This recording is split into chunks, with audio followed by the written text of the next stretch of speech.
Good morning. आज की हमारी क्लास में हम बात करेंगे 1858 के क्राउन एक्ट की।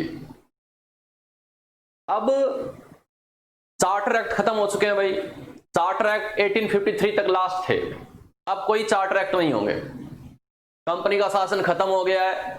अब एक नई शुरुआत है भाई। इस क्राउन एक्ट में एक तो 1858 का एक्ट आ जाता है, उसके बाद 61 का एक्ट आता है, फिर 92 का, फिर 1909 का, फिर 19 का, फिर 35 का और फिर 1947 का, जिसके तहत हमें फ्रीडम मिली। यानी हमारे संवैधानिक विकास की अगर बात करें, कॉन्स्टिट्यूशनल डेवलपमेंट की अगर बात करें, तो इसमें दूसरा चरण शुरू हो चुका है भाई, सेकंड स्टेज।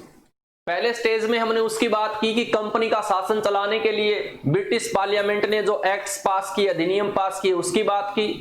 अब बात करेंगे ब्रिटिश क्राउन का शासन चलाने के लिए इंडिया में कौन कौन से क्या किए गए थे, एक्ट्स पास किए गए थे। ये टोटल शायद हो गए 7 के करीब, इनकी बात करेंगे हम।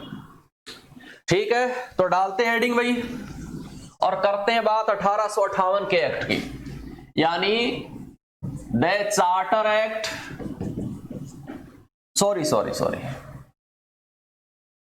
The act for the better government of India, better government of India. इसको हिंदी में लिख सकते हैं, भारत के शासन को और अच्छा बनाने वाला अधिनियम, और अच्छा बनाने वाला अधिनियम वाला अधिनियम।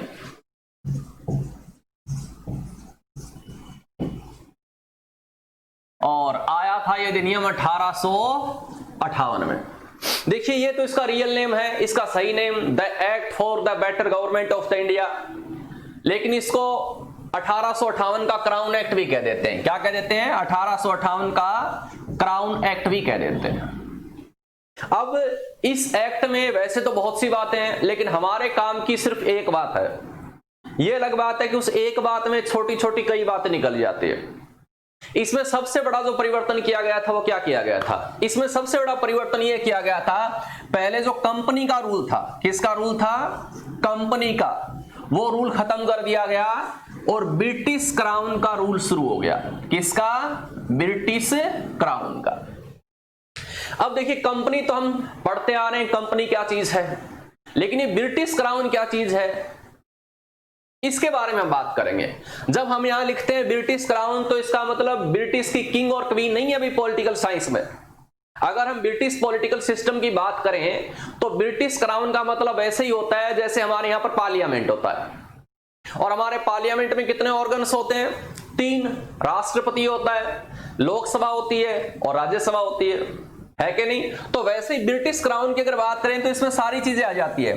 एक तो वहां का किंग आ जाता है, एट प्रेजेंट क्वीन लिख सकते हैं। इसके बाद वहां की क्या आ जाती है? कॉमन सभा, और इसके बाद लॉर्ड सभा। ठीक है, वैसे लॉर्ड सभा को पहले लिखते हैं भाई, कॉमन सभा को बाद में लिखते हैं, लेकिन मैं इसे ऐसे लिख दिया। ठीक, तो ये 3 चीज आती है। तो ये 3 चीज मिलके क्या करते हैं? ब्रिटिश क्राउन का निर्माण करते हैं।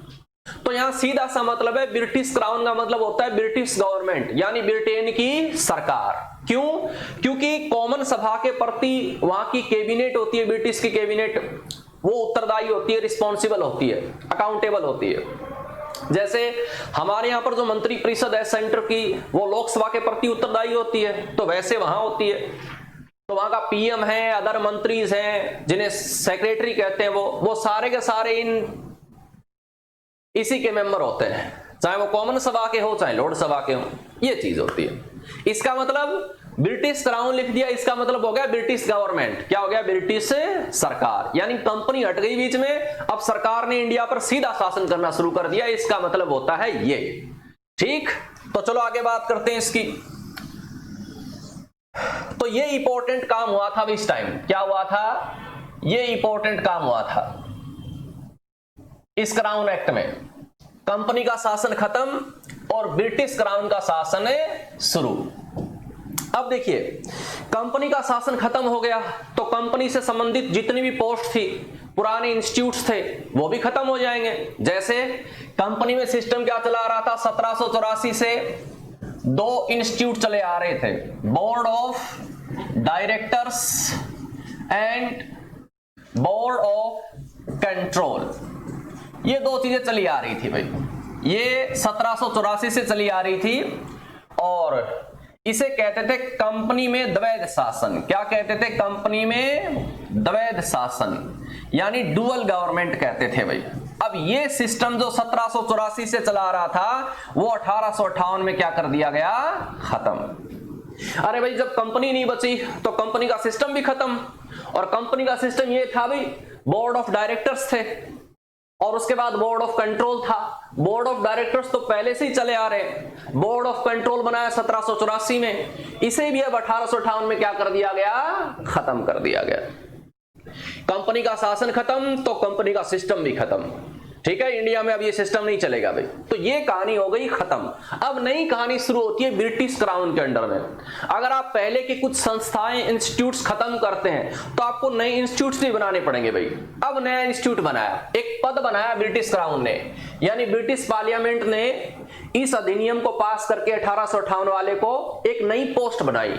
उस पोस्ट को कहते हैं सेक्रेटरी ऑफ इंडिया। क्या कहते हैं? Secretary of India. ठीक है भाई। देखिए, सेक्रेटरी ब्रिटेन अमेरिका में मंत्री को कहते हैं, तो इसको आप भारत सचिव कहो हिंदी में या भारत मंत्री कहो, बात एक ही है। बात क्या है? एक ही है।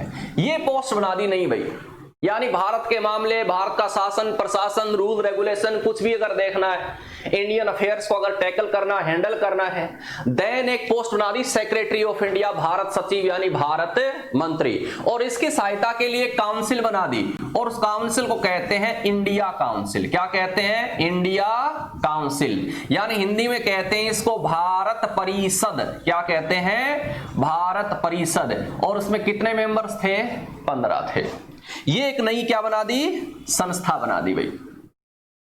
अब देखिए, ये केवल सलाहकारी संस्था है भाई, ये केवल सलाह देगी। देखिए, इंडिया बहुत बड़ा कंट्री था, अब सारे कंट्री के मैटर को एक आदमी तो नहीं समझ सकता, तो उसको अलग अलग क्षेत्र के, अलग अलग सेक्टर के लोग एडवाइस देंगे।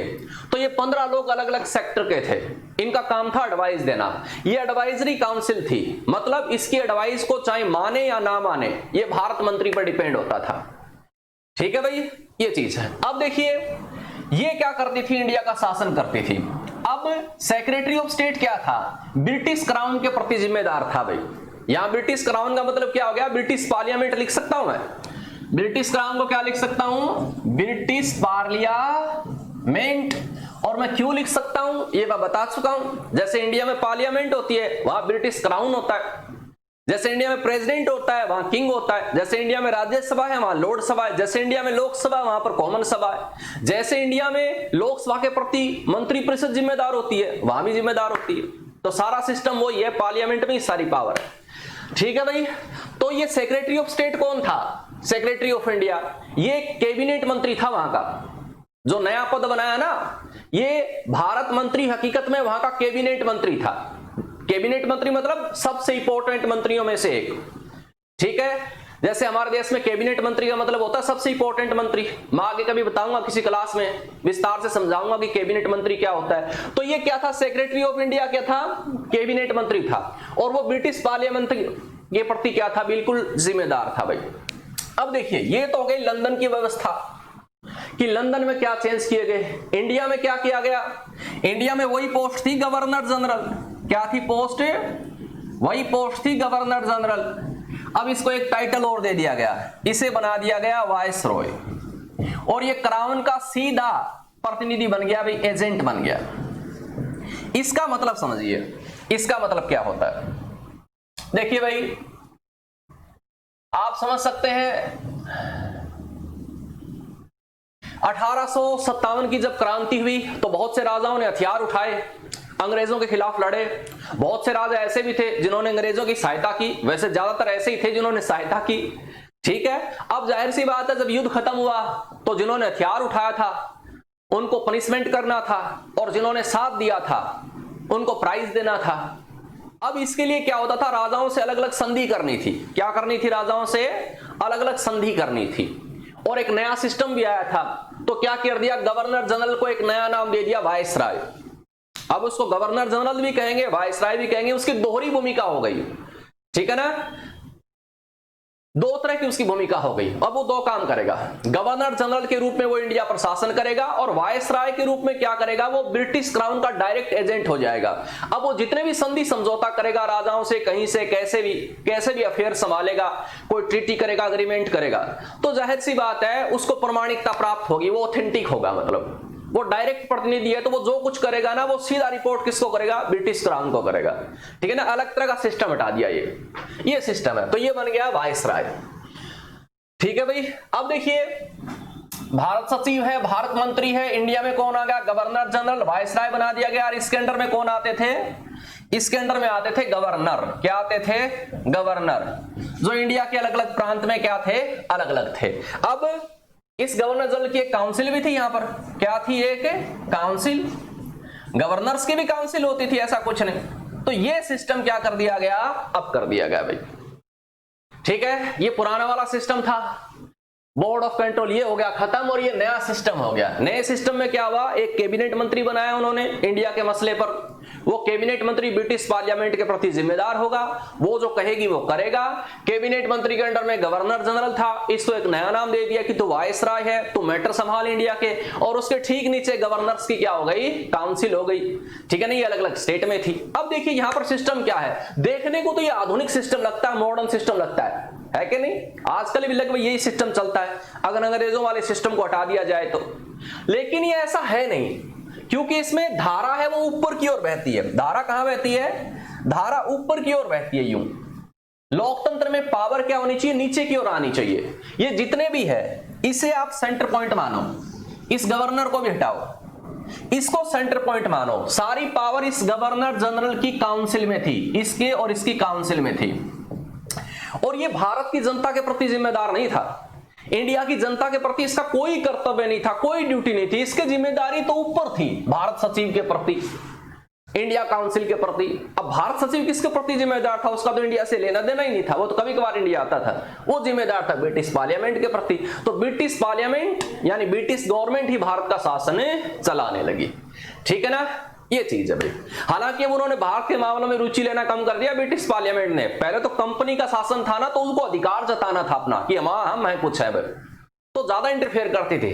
अब एक उनका कैबिनेट मंत्री बना दिया, अब कोई इंटरफेयर नहीं रहा। अब करते हैं एग्जाम की बात कि एग्जाम में ये सवाल कैसे पूछेगा, ठीक है भाई, इस एग्जाम की बात करते हैं। देखिए एग्जाम में अगर सवाल की बात करें तो ये सवाल बनता है वैसे कि द्वैध शासन प्रणाली कब खत्म की गई, लेकिन छोटे एग्जाम्स में सवाल आपसे नहीं पूछेगा भाई।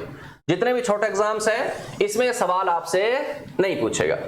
दूसरा, अगर इसकी बात करें, इस सिस्टम की, इस वाले पैराग्राफ की बात करें ब्रिटिश क्राउन की, तो यहां जरूर आपसे सवाल पूछ सकता है भाई। जैसे आपसे पूछ सकता है इंडिया काउंसिल की स्थापना कब की गई, किस एक्ट के द्वारा, तो 1858। सेक्रेटरी ऑफ इंडिया भारत सचिव की स्थापना कब की गई, 1858। या फिर गवर्नर जनरल को वायसराय का टाइटल कब दिया गया, टाइटल मतलब उपाधि देना, कब दिया गया, 1858। और पहला वायसराय किसको बनाया गया, यह सवाल भी पूछ सकता है, ये इंपॉर्टेंट सवाल है। तो पहला वायसराय बनाया गया कैनिंग को। 1857 की क्रांति में यही भारत के गवर्नर जनरल थे भाई। बाद में 1858 में भी यही रहे। 58 में एक्ट आ गया तो कैनिंग को क्या बना दिया, पहला वायसराय बना दिया। तो ये सवाल भले ही आपसे पूछ सकता है भाई, ठीक है ना। ये नाम जरूर याद रखना, the act for the better government of India, Bharat के शासन को और अधिक अच्छा बनाने वाला अधिनियम 1858। इसका दूसरा नाम क्या है, क्राउन एक्ट है भाई। तो ये चीज है। अब इसमें लिखाने जैसी कोई बात है नहीं भाई, टाइटल दिया गया, ये दिया गया, वो दिया गया, इसे तो आप क्या कर लेना, ऐसे ऐसे उतार लेना कि कंपनी में ये सिस्टम था, ये हो गया अब खत्म, और अब नया सिस्टम आया, इस नए सिस्टम में ये था भाई, ठीक है। इसमें लोकतंत्र जैसी कोई बात नहीं थी, क्योंकि शासन की धारा नीचे से क्या थी, ऊपर और की ओर थी। अब देखिए ये जो सिस्टम है, ये एक्ट है, इसे तैयार करने में कुछ लोगों का योगदान था भाई। किनका योगदान था, कुछ लोगों का। वो लोग कौन कौन थे, इसकी बात कर लेते थोड़ा। वो ऐसे लोग थे जो ब्रिटेन के इतिहास के महान लोगों में शुमार होते हैं भाई। ब्रिटेन के इतिहास के किन लोगों में शुमार होते हैं? महान लोगों में, जैसे पाल्मस्टन, ठीक है, ये ब्रिटेन का पीएम था उस जमाने में भी। ये सवाल बहुत बार पूछते हैं एग्जाम में, बहुत बार आपसे पूछेंगे 1857 की क्रांति के समय ब्रिटेन का पीएम कौन था, ये आपको बताना पड़ेगा, और उसका नाम क्या था? पाल्मस्टन, ब्रिटिश पीएम, लॉर्ड पाल्मस्टन। लॉर्ड लगाते हैं, जैसे रियासतों पहले ठाकुरों का राज होता था, तो पहले हर कोई ठाकुर वो सिंह, शिवराज सिंह, ये सिंह वो सिंह, तो वैसे ही हमारे ब्रिटेन में क्या था? लॉर्ड्स का राज होता था, तो लॉर्ड पाल्मस्टन हो जाएगा ये, ठीक है। तो इन्होंने क्या किया था, इनके टाइम में ये एक्ट पास हुआ था, 1857 की क्रांति भी ये हुई थी। ये आपसे सवाल कई बार पूछेंगे। इसके बाद में एक थे डर्बी, ये भी बहुत इंपॉर्टेंट आदमी था भाई, और एक आदमी और भी था डिसरेली भाई, ये था सबसे इंपॉर्टेंट डिसरेली। देखो डिसरेली बाद में पीएम भी रहा। उस जमाने में ब्रिटेन की पार्लियामेंट में ब्रिटिश पॉलिटिक्स में दो आदमी इंपॉर्टेंट थे, एक का नाम तो था ग्लैडस्टोन, ठीक है, और एक का नाम था डिसरेली। ग्लैडस्टोन था वो थोड़ा रूढ़िवादी टाइप था, और डिसरेली था उदारवादी, लिबरल आदमी था, ठीक है ना। तकरीबन 20-30 साल इसने पॉलिटिक्स की थी भाई। तो इनके प्रयासों से, ग्लैडस्टोन नहीं, इन तीनों के प्रयासों से ये एक्ट इंडिया में आया भाई, ठीक है। तो आज की कहानी यही समाप्त, कल करते हैं अगला वीडियो।